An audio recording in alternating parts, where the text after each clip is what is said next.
Bueno, listo. Vamos a dar entonces inicio al seminario de hoy. Continuamos con el tema. El expositor sigue siendo el candidato doctor Edgar Pinzón. Edgar, tienes la palabra. Gracias, profesor. Bueno, hoy vamos a continuar con nuestra discusión. Solo para recordar que la semana pasada estábamos estudiando, discutiendo. No se pone el saco, está haciendo porque es que siento calor aquí. Pero Bueno, solo para recordar que la semana pasada estábamos estudiando los fenómenos de transferencia y transporte electrónico en sistemas a nanoescala, es decir, sistemas a escala nanoscópica donde los sistemas presentan efectos de confinamiento cuántico. Y comenzamos el estudio desde la perspectiva de un modelo mesoscópico basado en el concepto de capacitancia cuántica y en mediciones electroquímicas de voltametría cíclica y especialmente de impedancia electroquímica. Estábamos viendo el caso de una monocapa peptídica redox que era ancorada sobre un electrodo de oro y vemos cómo experimentalmente y teóricamente podemos llegar a la función de densidad de estados de esta monocapa redox, ¿cierto? Que dijimos que tenía una forma tipo gaussiana. Bien, hoy vamos a continuar con dos ejemplos más donde aplicamos la misma metodología y podemos accesar a esa función de densidad de estados. Dijimos que la función de densidad de estados es una propiedad que describe la estructura electrónica de un nanomaterial. Bueno, entonces hoy vamos a comenzar con el ejemplo o con el caso de una single layer graphene o grafeno o una monocapa de grafeno. Y entonces vamos a estudiar el caso donde tenemos un sustrato de silicio, óxido de silicio, y sobre este sustrato de óxido de silicio es formado una monocapa de átomos de carbono. O sea, una capa conformada por átomos de carbono, de una espesura de un átomo de carbono. Y esos átomos de carbono están arreglados o tienen una estructura hexagonal simétrica perfecta. Eso es lo que se conoce como grafeno. Y si nosotros, de pronto, los chicos que están en cuántica, si nos adelantamos un poco, vamos a observar que, que a nivel cuántico o a nivel de orbitales, ¿en qué consiste el grafeno? Entonces tenemos una red de átomos de carbono donde los átomos de carbono tendrán orbitales, ¿cierto? Orbitales atómicos S y P. Y vamos a observar que en esta red de átomos de carbono ocurre lo que se denomina hibridación de orbitales. Y vamos a observar que para cada átomo de carbono ocurre lo que se conoce como una hibridación sp2. Y entonces los orbitales híbridos sp2 se encuentran en el plano de la monocapa de grafeno y tenemos unos orbitales perpendiculares que serían los orbitales pz.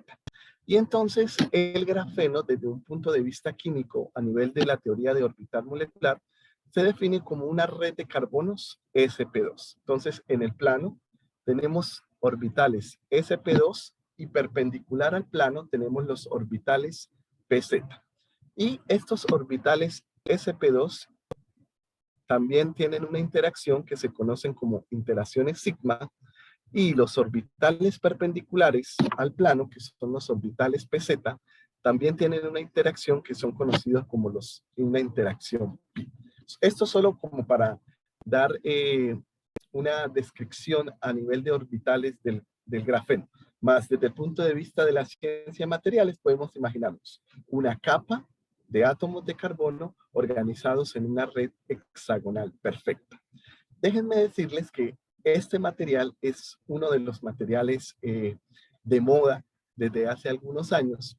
Antes del 2004, el grafeno simplemente era un modelo teórico, es decir, teóricamente se modelaba un material conformado por átomos en una red hexagonal y a partir de esta estructura hexagonal se predecía que ese material poseía características muy especiales y diferentes al resto de materiales. Es por eso que el grafeno, cuando los teóricos modelaban esa estructura hexagonal de átomos perfecta, ellos encontraron que los electrones en este tipo de material poseían efectos relativistas. Es decir, que los electrones o la dinámica electrónica en este tipo de materiales describían fenómenos relativistas. Más antes del 2004 simplemente era un modelo teórico, pues experimentalmente antes del 2004 no se había podido obtener una monocapa de grafeno. Más en el 2004, por un método que se llama exfoliación o clivaje mecánico, consiguieron obtener por primera vez una monocapa de grafeno. Y esto abrió las puertas de un universo de estudios, porque ahora lo que era un modelo teórico, simplemente un modelo teórico para estudiar efectos relativistas en ciencia de materiales en estado sólido, ahora era algo real. Y de ahí empezaron un monche de estudios experimentales y se veía que lo que se predijo es teóricamente sobre el electrón a cierto nivel a cierta energía en el grafeno viajando a velocidades relativistas era posible ser demostrado experimentalmente. Y el grafeno ahora es uno de los materiales debido a sus propiedades químicas, mecánicas y electrónicas que se utiliza en muchísimas aplicaciones. Más para poder llevar a cabo o para poder llevar o desarrollar aplicaciones en el grafeno, debemos entender un poco su estructura electrónica, es decir, su densidad de estados electrónicos. Y es por eso que a través de la electroquímica es posible esto. Ahora imagínense que tenemos el silicio, el dióxido de silicio. Sobre el dióxido de silicio tenemos el grafeno, la monocapa de grafeno, y sobre el grafeno es colocado un contacto de oro, que nos va a servir como un contacto eléctrico. Y este sistema es colocado en una celda electroquímica de 2 electrodos. En este caso, a diferencia de las monocamadas, vamos a realizar los experimentos electroquímicos en un medio químico diferente, es decir, en un medio químico que no contiene agua. Y entonces, en este caso, para un medio químico diferente, no acuoso, que nosotros llamamos, utilizamos una celda electroquímica de 2 electrodos, donde el electrodo de trabajo será nuestro grafeno con el contacto de oro y vamos a utilizar un mismo electrodo de platino como electrodo de referencia y contraelectrodo. Y esta es la configuración experimental. Y ahora vamos a realizar el mismo ejercicio experimental que en el caso de las monocamadas redox. Vamos a hacer experimentos de voltamperometría cíclica y vamos a hacer impedancia para obtener la respuesta de capacitancia cuántica del sistema. Pero algo que debemos entender antes de observar la respuesta experimental es cómo es la dinámica electrónica en el grafeno. Si nosotros recordamos el caso de las monocamadas, recuerden que teníamos un electrodo de oro y teníamos un péptido que consistía en una cadena peptídica y un ferroceno. Y cuando nosotros aplicábamos un potencial adecuado, nosotros estudiábamos la dinámica electrónica o la transferencia electrónica entre el electrodo y la molécula de ferroceno. Entonces veíamos procesos de oxidación y reducción, ¿no? Que sería la transferencia de un electrón del electrodo de oro a la molécula de ferroceno o de la molécula de ferroceno al electrodo de oro. Más, ¿cómo es la dinámica electrónica en el caso del grafeno? Pues en el caso del grafeno nos vamos a observar en la respuesta electroquímica. El grafeno no posee procesos redox, es decir, el grafeno no posee procesos de oxidación y reducción. Y entonces nos preguntamos, bueno, si en el caso de las monocamadas veíamos los picos de oxidación y reducción asociados con esa dinámica, ¿qué vamos a encontrar en el grafeno? Pues debemos entender que en el grafeno no vamos a estudiar una dinámica electrónica del electrodo al grafeno, sino vamos a estudiar la dinámica electrónica entre la monocapa de grafeno. Es decir, cómo en los electrones son transferidos o vemos la dinámica electrónica o el movimiento electrónico entre la misma monocapa de grafeno. Es un poco diferente la dinámica. En el caso de las monocamadas, repito, veíamos la dinámica electrónica entre el electrodo y la molécula de ferroceno. en este caso, estamos viendo una dinámica intrínseca o una dinámica electrónica intrínseca al grafeno.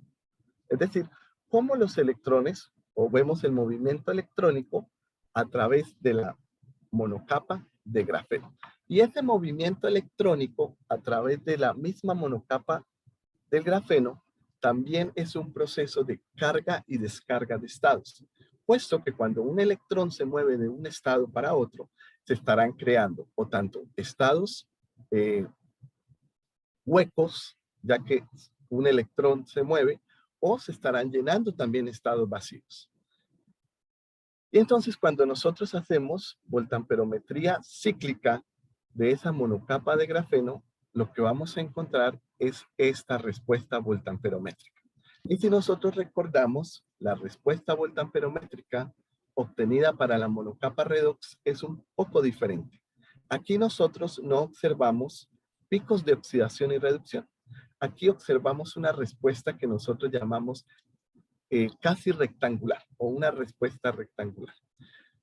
Más esta respuesta se conoce como una respuesta capacitiva. Es decir, aunque el grafeno no está sufriendo procesos de oxidación y reducción, el movimiento de los electrones en la monocapa de grafeno se describe como un proceso de carga y descarga de estados, es decir, un proceso de acumulación de carga o un proceso capacitivo.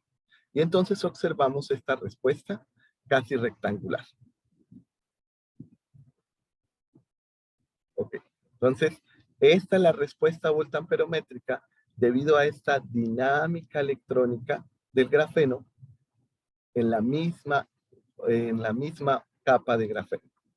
Ahora, si seleccionamos un potencial que corresponde al potencial a circuito abierto, que es un potencial de corriente cero, es decir, en la celda electroquímica colocamos los dos electrodos, conectamos al potenciostato y sin aplicar ninguna perturbación vamos a registrar el potencial a corriente cero sin perturbación. Este sería este potencial. Y a este potencial de corriente cero realizamos experimentos de impedancia. Recuerde que la impedancia consiste en una perturbación sinusoidal. Y este sería el potencial base de aquella perturbación sinusoidal. Cuando nosotros realizamos impedancia y obtenemos un gráfico de capacitancia, recuerden que hay diferentes maneras de analizar los datos de impedancia, y una de ellas transformando los datos de impedancia en capacitancia y graficando la componente imaginaria de la capacitancia versus la componente real, obtenemos la respuesta capacitiva, donde la semana pasada definimos y mencionamos, y esta demostración está pendiente, la vamos a realizar en la próxima sesión, que la componente real de la capacitancia a bajas frecuencias corresponde a la capacitancia cuántica. Y esto es muy importante. Si nosotros observamos aproximadamente la capacitancia cuántica de la monocapa de grafeno es 0.8 microfaradios por centímetro cuadrado. Este valor de capacitancia cuántica es un valor teórico predicho. Es decir, teóricamente se predice que la capacitancia cuántica de una monocapa de grafeno es 0.8 microfaradios por centímetro cuadrado. Y aquí vemos cómo experimentalmente obtenemos este valor. Entonces vemos cómo la teoría y el experimento están concordando. ¿Está bien? Bueno, y entonces recordemos que la componente real de la capacitancia a bajas frecuencias corresponde a la capacitancia cuántica del sistema. Y que como estamos haciendo impedancia, estamos haciendo una barredura en frecuencia, lo mencionamos la semana pasada, a ese valor de capacitancia cuántica existe un valor de frecuencia asociado que le llamamos frecuencia de equilibrio. Y si ahora fijamos este valor de frecuencia de equilibrio y le decimos al potenciostato, vamos a mantener fijo el valor de frecuencia y vamos a obtener la medida de capacitancia cuántica en función del potencial, para el caso del grafeno obtenemos esta respuesta, que también es diferente a la respuesta obtenida para las monocapas redox. Recuerden que en el caso de la monocapa redox obteníamos una respuesta tipo gaussiana. En este caso de la monocapa de grafeno obtenemos una respuesta de capacitancia en función del potencial en forma de B. Y al igual que lo hicimos en el caso de la monocapa de redox, ¿qué significa esta respuesta de capacitancia en forma de B para el caso del grafeno? Bueno, vamos a estudiar. Recuerden que en el grafeno, como mencioné anteriormente, los electrones se comportan de manera relativista. Y es por eso que si nosotros queremos estudiar, o lo que se ha encontrado, es que al estudiar la dinámica electrónica de los electrones en el grafeno, se debe estudiar, o la mejor manera de estudiarlo, es desde el enfoque de la ecuación de Dirac, una ecuación mecánico-cuántica propuesta por Dirac, donde se consideran los efectos relativistas. Solo voy a mencionar aquí a grandes rasgos estos conceptos, puesto que ustedes están viendo cuántica y, bueno, son temas que se irán abordando en sus clases. Y entonces, para poder estudiar estos fenómenos relativistas, estos electrones viajando a velocidades relativistas en el grafeno, la mejor manera de hacerlo es desde el punto de vista de la ecuación de Dirac. Y a partir de la ecuación de Dirac, se obtiene una relación de dispersión. Una relación de dispersión, que recuerden que es una relación energía vector de onda, para el caso de propagación de ondas en un medio, en este caso de la onda electrónica en el grafeno, donde teóricamente esta relación de dispersión predice una densidad de estados del grafeno en forma de B. Teóricamente, ya sea desde el punto de vista de la ecuación de Dirac y también algunos cálculos de Density Functional Theory, se obtiene teóricamente una densidad de estados para el grafeno en forma de B. Y nosotros sabemos que por definición la capacitancia cuántica para un sistema nanoescala es proporcional a su densidad de estados. Por lo tanto, esta respuesta de capacitancia en forma de B que se obtuvo experimentalmente por medio de técnicas electroquímicas a temperatura ambiente en una célula electroquímica convencional, usando un potenciostato que es un equipamiento fácil de utilizar, corresponde a la función de densidad de estados de la monocapa de grafeno, donde, solo por adelantarles, y si ustedes leen un poco de literatura sobre el grafeno, el mínimo de capacitancia pues corresponde a lo que se conoce como punto de Dirac o punto de neutralidad para el grafeno. Pero lo más importante en este punto es que si oleamos en la literatura, revisamos en la literatura, las técnicas que se utilizan para estudiar la estructura electrónica del grafeno son técnicas que utilizan condiciones de bajas temperaturas, alto vacío, se necesitan perturbaciones de radiación de rayos X, y aquí experimentalmente en una configuración electroquímica convencional podemos obtener la estructura electrónica o la función de densidad de estados del grafeno, la cual concorda con la densidad de estados calculada teóricamente. Entonces, esto es otro ejemplo de cómo desde el punto de vista o del modelo de la capacitancia cuántica, nosotros podemos accesar a la estructura electrónica de este nanomaterial que posee propiedades sorprendentes. La próxima semana vamos a revisar cómo ahora al modificar yo esta superficie de grafeno, puedo utilizar las propiedades cuánticas del grafeno para poder detectar virus. Y en el caso que les voy a enseñar la próxima semana, fue específicamente para la detección de COVID. Entonces es algo muy interesante. Muy bien. Y pues bueno, otro ejemplo que quiero compartir con ustedes y será un ejemplo también de aplicación de cómo desde el punto de vista del modelo de capacitancia cuántica y desde el punto de vista de mediciones de impedancia, podemos estudiar la estructura electrónica de otro tipo de materiales y cómo esta densidad electrónica puede ser utilizada para la fabricación de biosensores.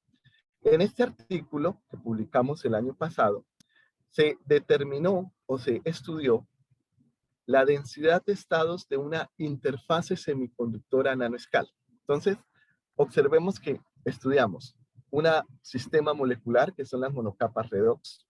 Estudiamos otro tipo de sistema a nanoescala, que fue el grafeno. Y ahora vamos a estudiar otro tipo de sistema de estado sólido, que es una nanopelícula semiconductora o una interfase semiconductora a nanoescala. Y este artículo utilizó esa densidad de estados de esa nanopelícula semiconductora como una señal de traducción para la detección de una molécula de interés. ¿Bien? Pero antes de hablar sobre el material, quiero recordarles cómo es el principio de funcionamiento de los nanosensores o de los sensores cuánticos.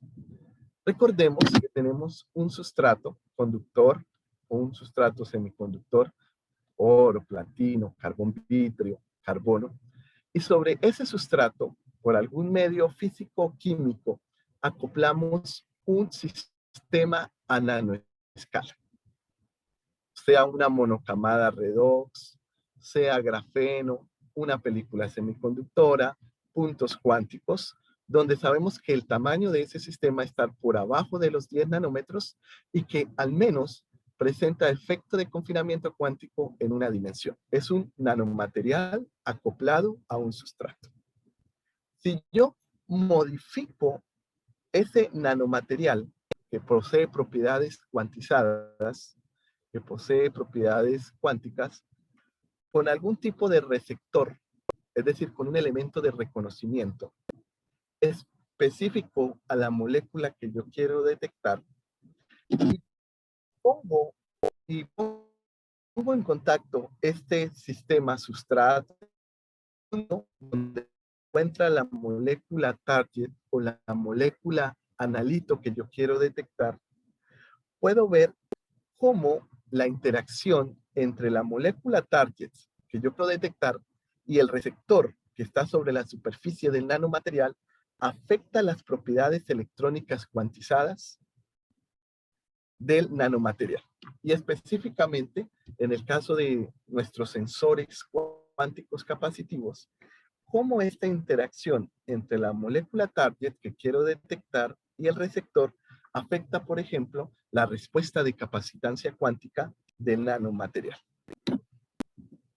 Y este tipo de sensores, donde tengo un sustrato modificado por un nanomaterial receptor y analizo cómo esta interacción afecta las propiedades cuantizadas del nanomaterial, son los tipos de detectores que necesitamos actualmente. Es decir, detectores regionless, es decir, que no se necesitan ningún otro tipo de reactivos en el medio donde se realiza la detección. Label free, es decir, que la molécula target no necesita ser marcada por otra molécula para realizar la detección.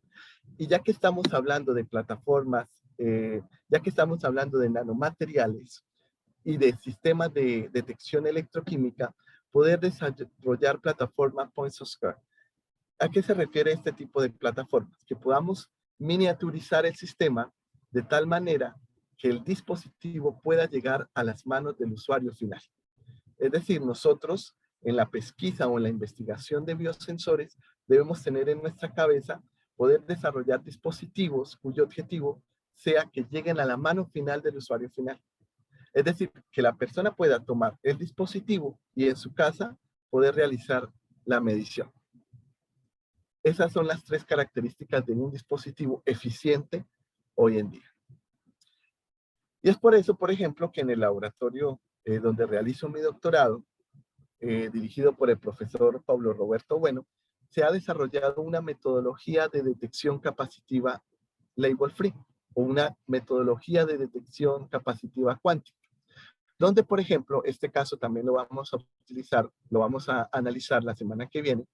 Tenemos un electrodo, sobre ese electrodo tenemos una monocapa redox, como la que estudiamos, peptídica redox, como la que estudiamos la semana pasada, y esta monocapa tendrá un grupo, la molécula de ferroceno, más tendremos la posibilidad de ancorar sobre esta monocapa un receptor. En este caso, tenemos un anticuerpo, sería el receptor. Y lo que estudiamos es cómo la interacción entre la proteína target que yo estoy detectando, es una proteína asociada a una enfermedad, con este elemento de reconocimiento específico, afecta las propiedades cuánticas y específicamente la respuesta de capacitancia cuántica de esta monocapa redox. Y el efecto de la interacción de la proteína con el anticuerpo sobre la capacitancia cuántica es lo que se utiliza como señal de traducción. Y entonces ya existe publicado en esta revista, Nature Protocol, un protocolo sobre estos ensayos de detección biocapacitivos que ustedes pueden revisar. Sin embargo, los biosensores que están basados en estos sistemas orgánicos como moléculas orgánicas, péptidos, moléculas tioladas, presentan algunas desventajas. Ellas presentan una baja habilidad para resistir ambientes oxidativos. Es decir, este tipo de moléculas orgánicas pueden ser oxidadas fácilmente a condiciones ambientales. Y eso es una desventaja, porque si estamos pensando en desarrollar dispositivos que puedan llegar al usuario final, estos dispositivos tendrán que soportar ciertas condiciones. Pero estos sistemas moleculares como péptidos poseen una baja resistencia a ambientes oxidativos. Y estos efectos oxidativos pueden ocasionar cambios conformacionales en las moléculas y pueden ocasionar procesos de oxidación. Y esos cambios conformacionales o esa oxidación de las moléculas pueden ser representadas o pueden generar inestabilidad en la señal de detección. Es decir, se afecta el rendimiento del dispositivo. Por tanto, ya que los sistemas inorgánicos presentan una mayor resistencia a esos procesos de oxidación, a esos ambientes oxidativos, aquí surge una pregunta o surgió una pregunta interesante. ¿Será posible desarrollar un sistema de detección capacitivo basado en sistemas inorgánicos que presentan una resistencia más alta a ambientes oxidativos? Pues bien, entre estos materiales inorgánicos podemos resaltar los semiconductores óxidos metálicos. Aquí voy a hacer un paréntesis recordando que los materiales óxidos metálicos, por ejemplo, el óxido de cobre, el óxido de zinc, el óxido de cobalto, el óxido de manganeso, son materiales semiconductores. Es decir, los óxidos son materiales semiconductores. Y los semiconductores basados en estos óxidos metálicos de cobre, de zinc, de cobalto, presentan una alta estabilidad química, una versatilidad morfológica, es decir, yo puedo fabricar nanoestructuras de estos óxidos con diferentes morfologías que van a afectar las eficiencias de detección. Estos materiales son considerados como materiales no tóxicos y estos materiales también poseen la capacidad de que sus superficies sean funcionalizadas, es decir, que me permitan sobre la superficie de estos óxidos ancorar moléculas receptoras para desarrollar biosensores. Pero sin embargo, la mayoría de biosensores a partir de semiconductores óxidos metálicos son biosensores que integran enzimas. Es decir, la mayoría de biosensores basados en este tipo de materiales son dispositivos cuyo funcionamiento está basado en el uso de enzimas. Solo voy a mencionar aquí que las enzimas también son biomoléculas, sin embargo, estas biomoléculas también son altamente sensibles a las condiciones ambientales. Recordemos que hay unas propiedades enzimáticas. Cada enzima tiene una propiedad. pero puede ser que estas enzimas pierdan sus propiedades enzimáticas con ciertas condiciones ambientales. Y entonces, aquí surge una pregunta un desafío más importante. ¿Es posible desarrollar alguna metodología de detección no enzimática basada en estructuras semiconductoras óxidos metálicas? Y estos biosensores, donde la densidad de estados de nanoestructuras de semiconductores óxidos metálicos sean la señal de traducción utilizada para la biodetección. Entonces, a esta interrogante le quisimos, o fue el objetivo del artículo que publicamos el año pasado. Pero para poder responder a esa pregunta, lo primero que debemos entender es cómo es el proceso de transferencia y transporte electrónico en este tipo de materiales. Y aquí voy a repetir un poco algo que mencionamos la semana pasada, solo para que los conceptos vayan quedando en nuestra cabeza. Y como les mencioné la semana pasada, recientemente un modelo mesoscópico, ya mencionamos por qué es mesoscópico, basado en la relación de 3 propiedades, ha sido propuesto para poder estudiar los fenómenos de transferencia y transporte electrónico en materiales a gran escala. Recordemos que esas 3 propiedades es la conductancia cuántica, ¿cierto? Es la conductancia cuántica, la capacitancia electroquímica y la constante de velocidad de transferencia electrónica. Como mencioné la semana pasada, cada una de estas propiedades ha sido estudiada en detalle por nuestro grupo, pero para la discusión de hoy vamos a centrarnos en el concepto de capacitancia electroquímica, donde, por definición, la capacitancia electroquímica, recordemos, puede ser definida como la combinación en serie de 2 contribuciones capacitivas. La capacitancia electrostática o clásica, que es separación de carga debido a interacciones culómbicas debido a la aplicación de un campo eléctrico, y la capacitancia cuántica, que posee una naturaleza diferente a la primera y se refiere a los procesos de acumulación o almacenamiento de carga debido a los procesos de carga y descarga de los estados de energía de los nanomateriales. Y por definición, la capacitancia cuántica es proporcional a la densidad de estados electrónicos del nanomaterial que estamos estudiando.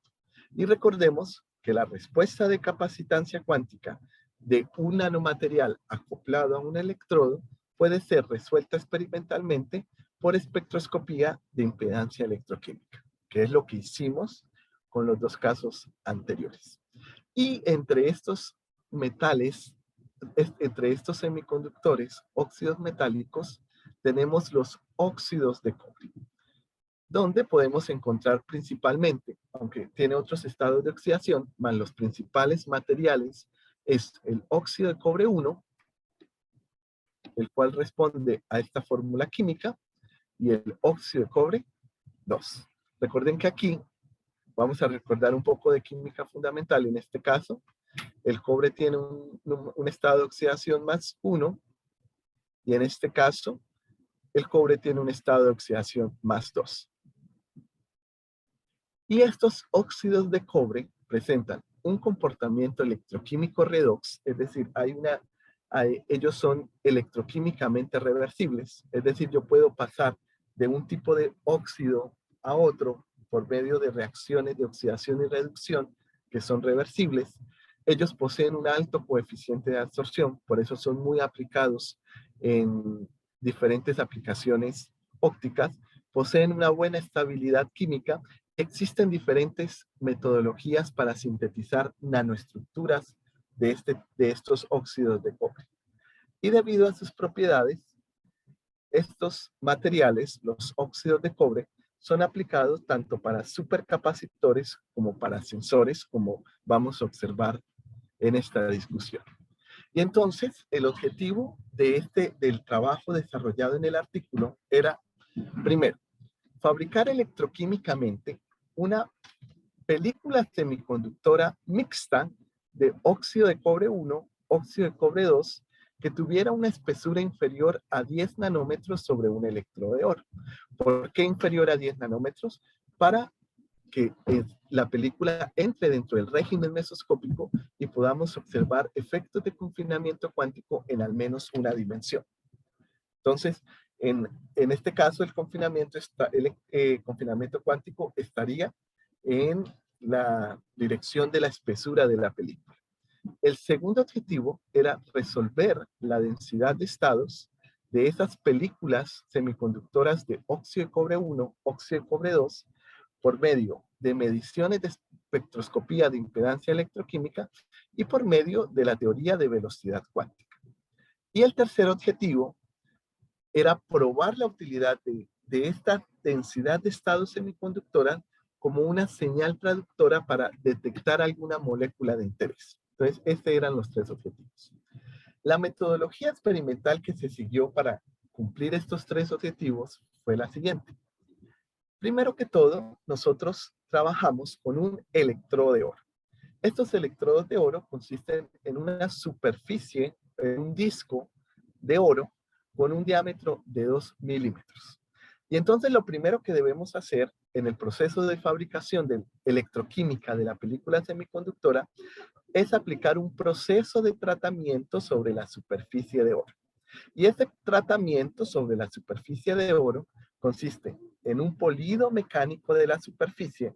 Como ustedes pueden observar, aquí tenemos un paño de pulido, colocamos una sustancia, un reactivo que se llama alúmina, que es óxido de aluminio sobre el paño, y mecánicamente pulimos el electrodo. La siguiente etapa es una limpieza electroquímica. No voy a entrar en detalle en este momento en cada proceso como tal, pero esto es una resolución electroquímica. Después sigue una limpieza química que consiste en sumergir el electrodo en etanol. Y por último, es realizar una limpieza electroquímica de la superficie de oro en medio ácido. Y el objetivo es obtener por voltamperometría cíclica este comportamiento electroquímico.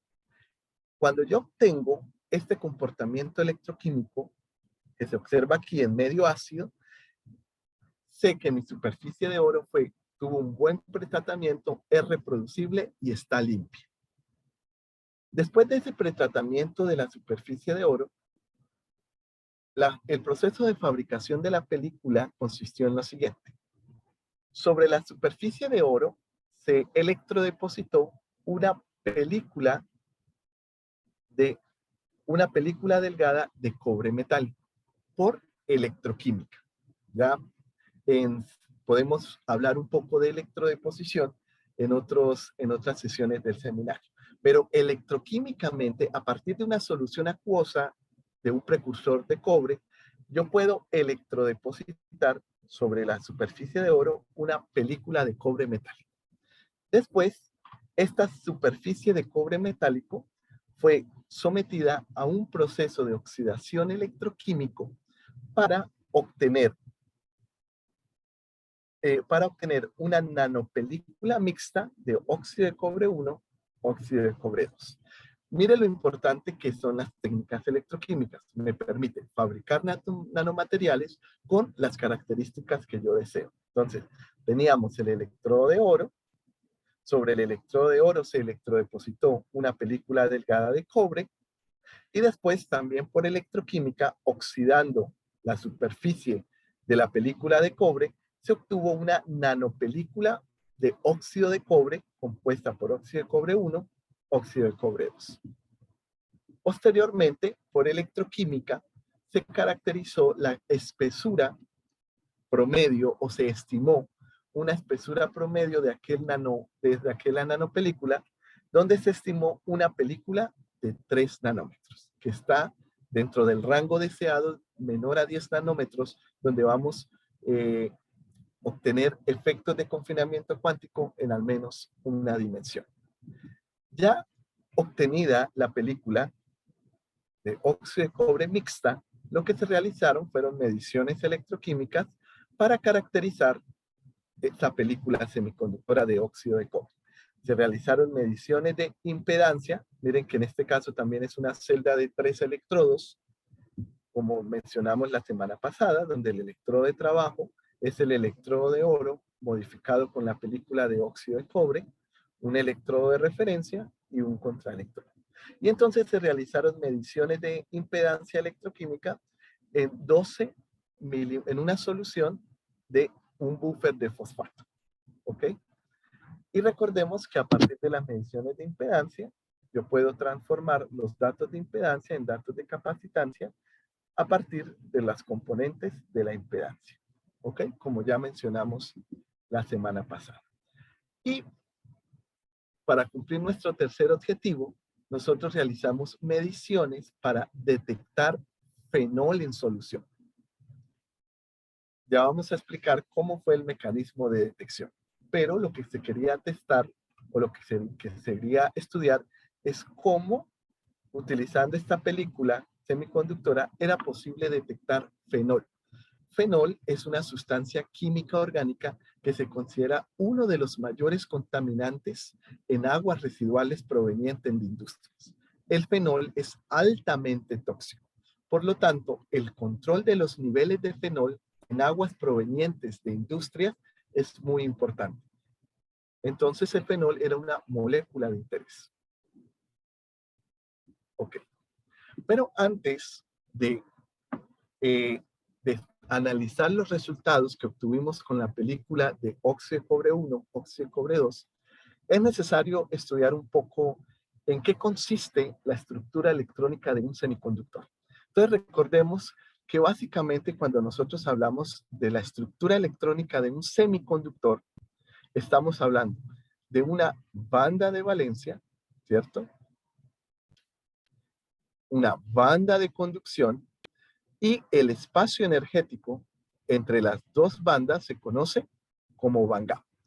Si nosotros estamos hablando de un semiconductor perfecto, ideal, lo que nosotros esperamos es que no existan estados de energía en el band gap. Más sabemos que en la realidad, por cualquier metodología experimental que yo realice, siempre el material va a tener defectos. Y como resultado de esos defectos, lo que vamos a encontrar son estados de energía en el band gap del semiconductor que son conocidos como estados trampa. Y ya vamos a ver la importancia en nuestro estudio. Recordemos la definición de capacitancia electroquímica para que no se nos olvide. La combinación en serie de la capacitancia electrostática y de la capacitancia cuántica.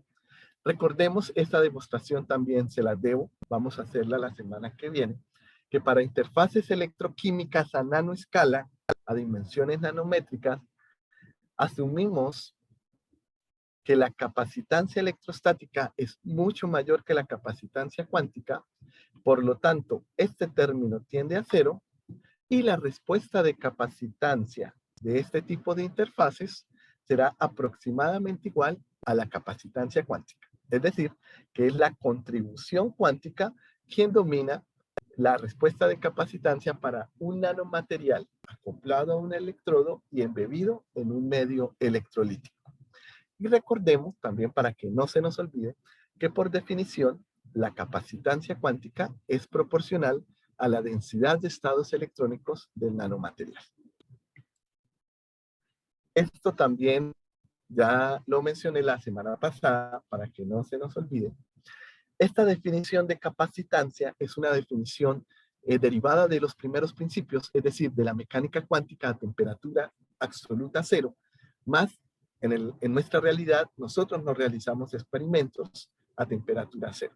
Y entonces, para obtener una expresión más realista de capacitancia y considerando sistemas de electrones no interactuantes, nosotros hagamos un tratamiento térmico estadístico a la definición de capacitancia para obtener una expresión de capacitancia donde se consideran los efectos térmicos. Esto también lo hablamos la semana pasada. Entonces, esta ecuación 3 es una expresión de capacitancia en función de la energía que considera los efectos térmicos, ya que está dada en términos de la función de distribución de Fermi-Dirac, que fue aplicada considerando electrones no interactuantes. Más si nosotros analizamos esta ecuación de capacitancia, vamos a observar que esta ecuación de capacitancia predice una respuesta de capacitancia tipo gaussiana. ¿Más qué significa si nosotros estamos hablando de un semiconductor? ¿A qué corresponde esa respuesta de capacitancia tipo gaussiana? Entonces, recordemos que por definición, la energía puede ser escrita como la carga al cuadrado sobre la capacitancia. Y este es un artículo que puedo compartir con ustedes. Por DFT conceptual, Density Functional Theory, que es un otro enfoque mecánico cuántico, fue demostrado que el inverso de la capacitancia, es decir, la energía asociada a la capacitancia, el cuadrado sobre la capacitancia, es proporcional para el caso de semiconductores a nanoescala a la diferencia entre el borde de la banda de conducción y el borde de la banda de valencia. Entonces, si hablo de la diferencia energética entre el borde de la banda de conducción y el borde de la banda de valencia, estamos hablando del bandgap del semiconductor.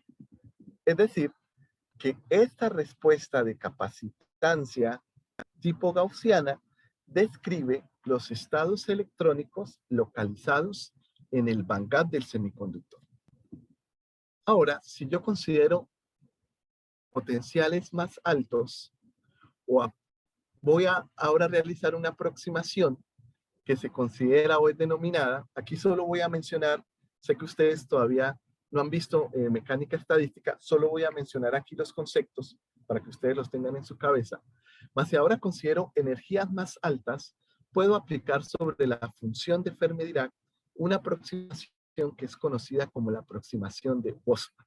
Y cuando yo aplico la aproximación de Boltzmann, es decir, cuando considero estados de energía continuos, ahora puedo escribir la función de Fermi-Dirac o esa función de ocupancia electrónica en forma exponencial.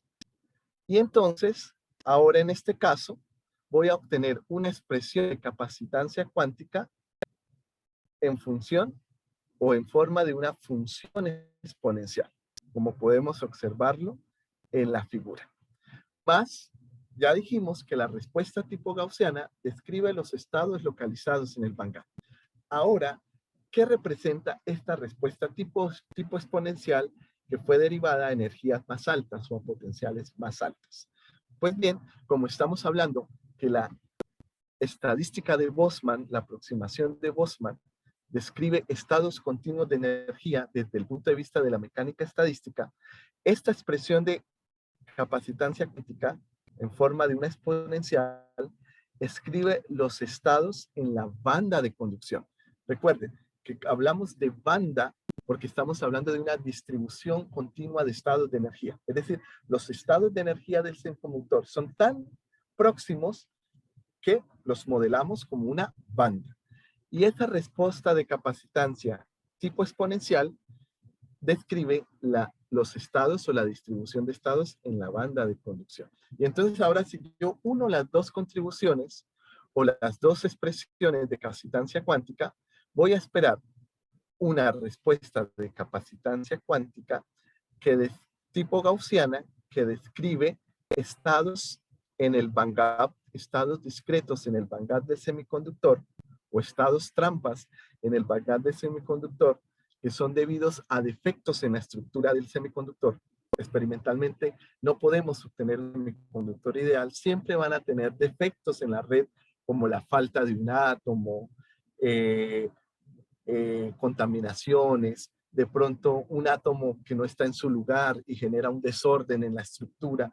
Todos esos defectos en la estructura atómica del semiconductor generan estos estados trampa.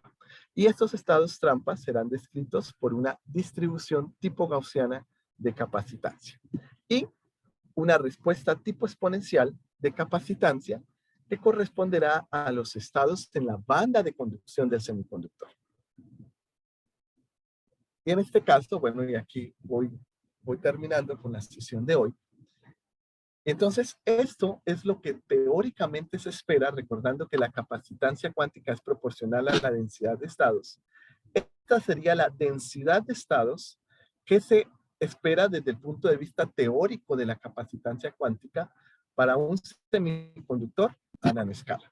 Recordemos que nosotros fabricamos electroquímicamente una nanopelícula de óxido de cobre 1, óxido de cobre 2, a nanoescala. Y vamos a medir su respuesta de capacitancia e intentar accesar a su densidad de estados. Entonces, cuando realizamos mediciones de impedancia sobre esta película, obtenemos esta respuesta capacitiva. Recuerden, denominada como diagrama de Nyquist, la componente imaginaria de capacitancia versus la componente real, donde el componente real de capacitancia, donde fecha el semicírculo, corresponde a la capacitancia cuántica del sistema semiconductor. Si nosotros fijamos la frecuencia asociada a esta capacitancia a bajas frecuencias, vamos a obtener esta respuesta de capacitancia en función del potencial. Se nos recuerda o podemos recordar esta forma obtenida experimentalmente. Y entonces, si nosotros ajustamos esta respuesta experimental con las dos expresiones de capacitancia cuántica que derivamos, la que describe la forma tipo gaussiana y la que describe una función exponencial, observamos cómo los datos experimentales se ajustan adecuadamente con la respuesta teórica. Y entonces, experimentalmente tendremos una distribución de estados para la película semiconductora de óxido de cobre 1, óxido de cobre 2, tipo gaussiana, que describe los estados band gap del semiconductor, y una respuesta tipo exponencial a potenciales mayores que describen los estados de energía en la banda de conducción. Y pues aquí podemos observar cómo la respuesta experimental de capacitancia cuántica en función del potencial concuerda con la respuesta teórica de capacitancia predicha teóricamente por el modelo de capacitancia cuántica.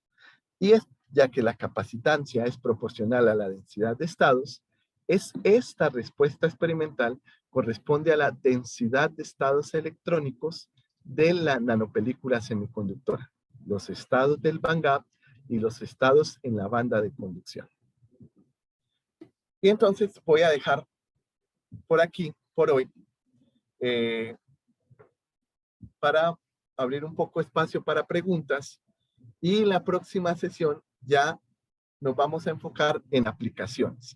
Entonces, vimos cómo las mediciones electroquímicas y cómo el concepto de capacitancia cuántica se aplicó a una monocamada redox, a una monocapa de grafeno y a una nanopelícula semiconductora de óxido de cobre 1 y óxido de cobre 2. Y entonces ahora quiero saber si hay preguntas, alguna inquietud, algo no quedó claro.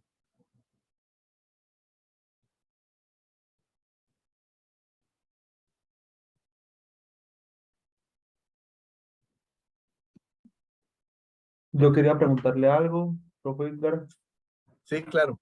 en la parte donde usted decía que la energía capacitante era proporcional a la energía de la banda de conducción y de valencia. Perfecto, dime la pregunta. Usted dice que es por imperfecciones del material, sí, pero digamos, por ejemplo, esto, yo también estaba viendo que se están haciendo ahorita bastantes ensayos sobre nanomateriales en los cuales pues pueden lograr hasta áreas muy pequeñas, por ahí de unos milímetros, en los cuales pues digamos, esas variaciones de estructuras no están dadas. En ese caso, digamos, si el material es, por decirlo de una manera, isotrópico, en el sentido en que no tiene defectos, tendríamos esa misma similitud entre las energías. Tú me estás preguntando, tú me estás preguntando cuando dije que la respuesta tipo gaussiana de la capacitancia corresponde a los estados band gap. ¿cierto? Y bueno, entonces yo dije que esos estados Van Gogh o los estados que encontramos en el Van Gogh de un semiconductor son debido a esos defectos. Y claro, podemos decirlo así, la magnitud o la magnitud de la capacitancia dependerá de cuán poblados o del número de estados presentes en el Van Gogh.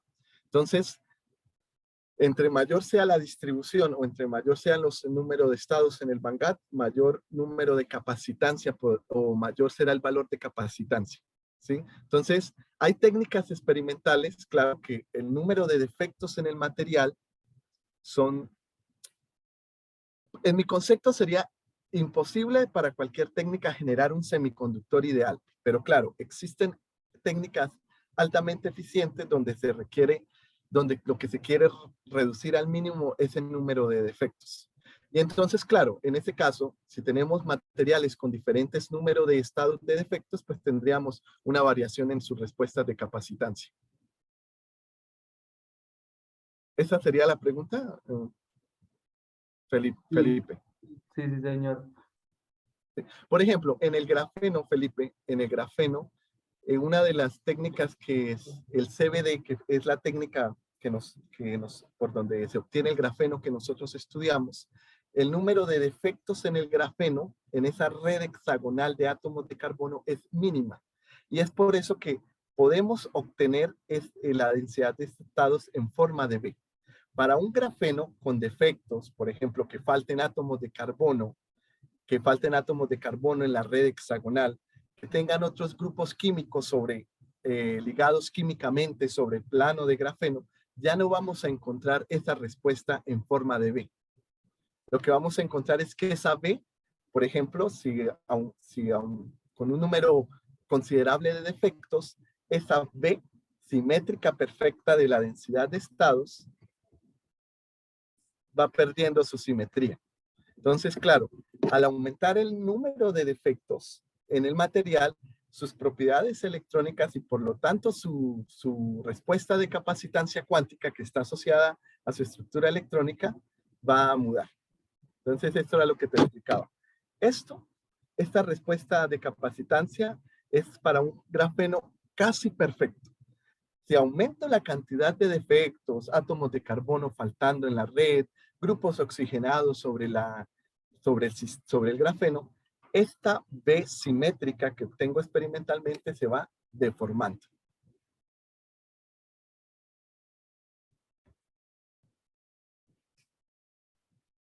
¿Alguna otra pregunta, Felipe? ¿Alguna otra duda? No, solamente eso.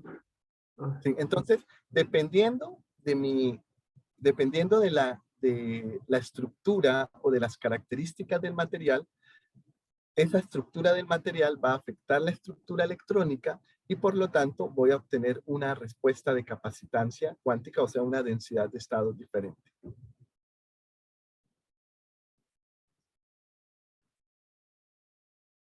¿Alguna otra pregunta?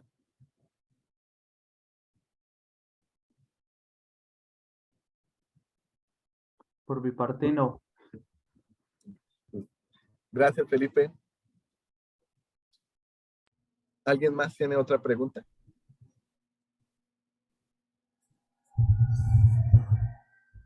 No, por ahora. Pero no. castrar no es. Bueno, entonces, Edgar, muchas gracias por la presentación, excelente. Ya cierro la grabación y la subo. El enlace queda donde siempre. Les compartí por el grupo un artículo de grafeno que les puede interesar y complementando los otros que Edgar ya había compartido. Nos vemos la semana entrante. Buena semana.